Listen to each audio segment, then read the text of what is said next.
Hey folks, my name's Andrew and I'm going to show you how to string the Functional Tennis Saber. This racket is exceptionally easy to string, 12 by 12 string pattern, so that's a lot fewer mains and crosses that you have to string than a normal racket.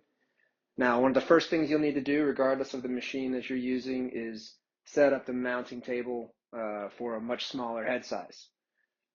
So I've adjusted my table already.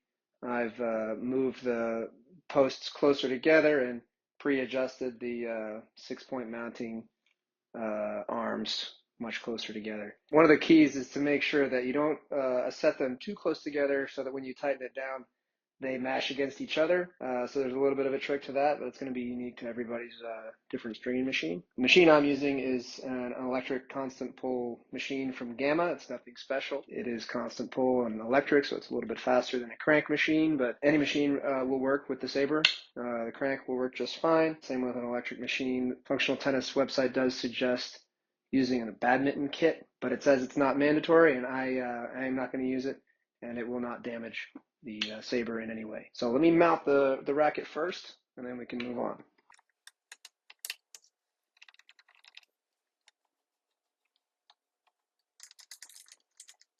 Mount it just like any other racket.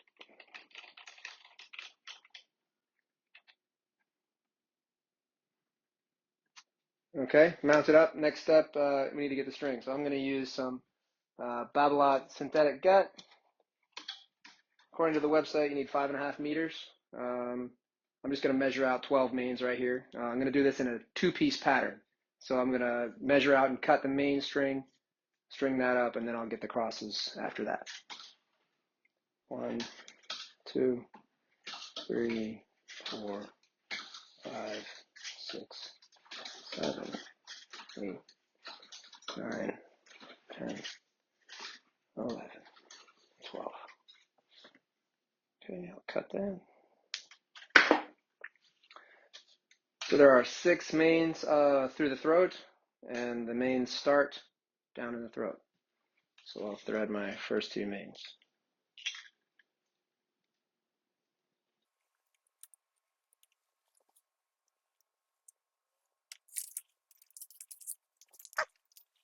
I've already adjusted my clamps. This is 16 gauge synthetic gut. Pretty standard stuff. Okay, now I'm ready to pull tension on my first main. I've set it to 30 pounds, which again is the recommended tension from the Functional Tennis website.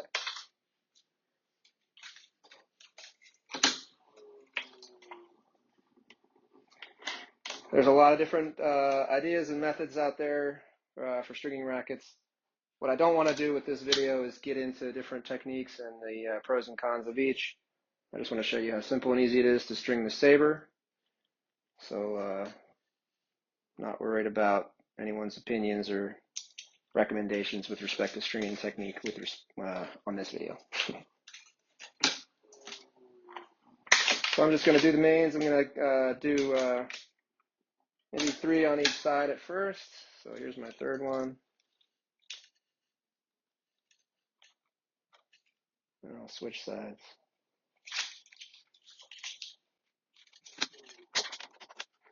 Okay, other side.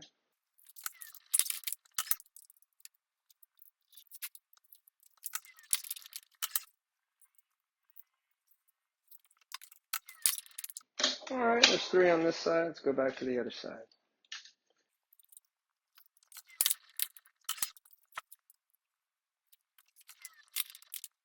Okay, now I've gotten to the 6th grommet in the hoop. This string pattern requires skip on the 6th grommet on the hoop in the throat. So I'm going to skip this on the main strings. So I'm going to go over from grommet number 5 to grommet number 7 for the last main on this side. And I'll do the same thing on the other side.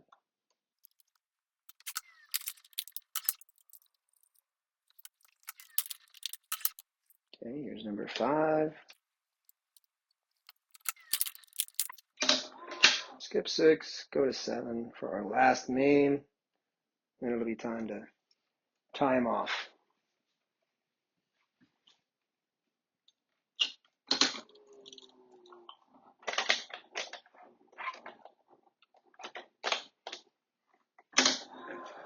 Okay, so we now have 12 mains tensioned. Now the tie off for the mains is at grommet number 5 in the throat. So 1, 2, 3, 4, 5. And I will start my knot right here. I'll just use a Wilson Pro knot. Again, please no critiques of my stringing techniques, please.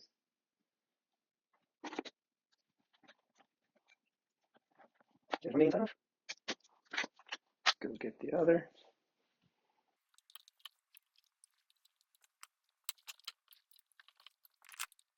Okay, our mains are done. Let's grab some string for the crosses. Let's release those clamps. 12 on the cross as well, so I'll just measure out 12 here. 1, 2, 3, 5, 6, 7, 8, 9, 10, 11, 12.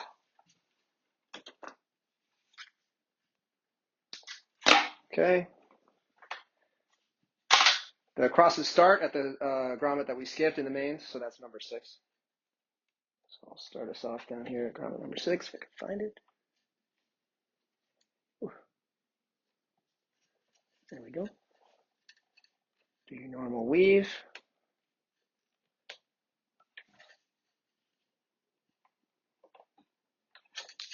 All right, now I do a few crosses first, weaved before I start to take tension, so I'm going to do a couple more here. Make sure I didn't take too much, did I? Yeah. Don't want to run out. There we go.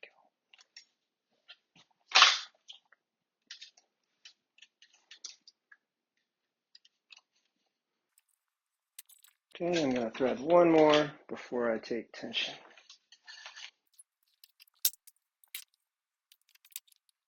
Okay, so I've threaded the first 3 crosses. I use a little it's a little device I made out of some PVC and tape and a rubber washer.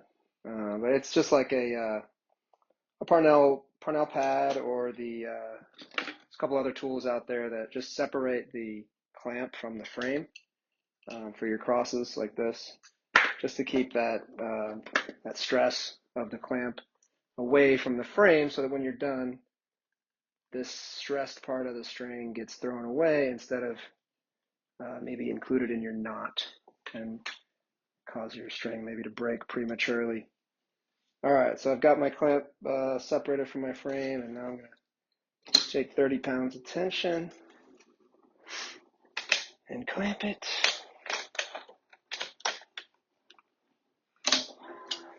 Okay, let me just do the rest of the crosses, and 25% of our crosses are already done because there's only 12 of them, so it's got 9 more to go. Nice and easy. This is why the Saber is my favorite racket to string. It takes no time at all.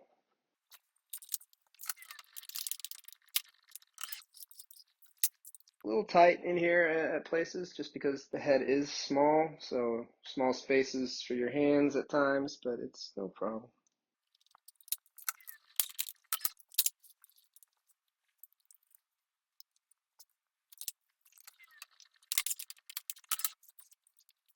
Already halfway done. Well, I'm not even rushing.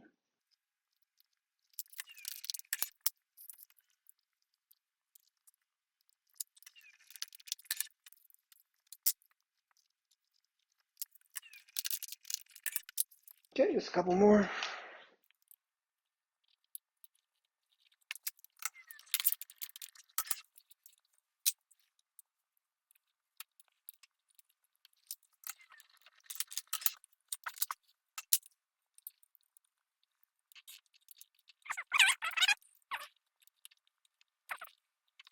Fingers are a little bit too big. There we go.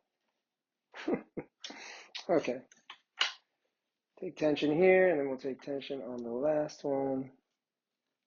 Use just enough string. Oh, goodness.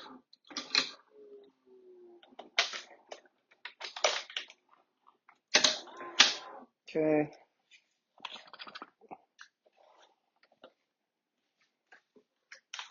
Tension right here. Okay, now the tie off. for the cross is at 8 in the throat. So I'm going to count 1, 2, 3, 4, 5, 6, 7, 8. Tie it off right there.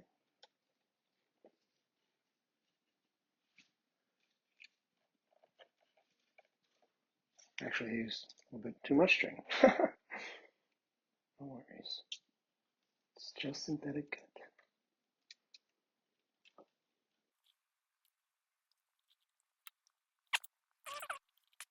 And use Wilson Pro knots all the way around.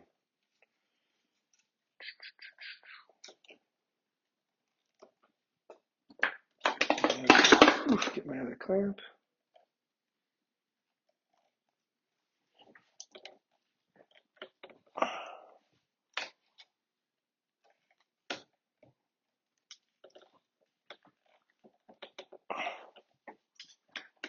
Clip that. Okay, then we go back to our very first cross where we have our separator. Get tension. Clamp it. And the tie off for the cross up top is 5. Right, yeah, 5 in the hoop. 1, 2, 3, 4, 5.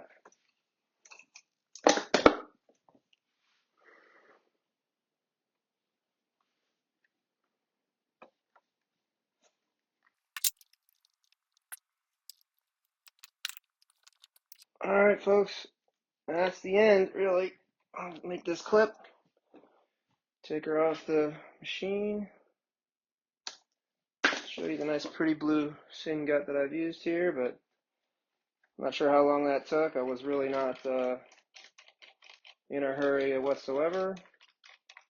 My fingers are not sore. Oops.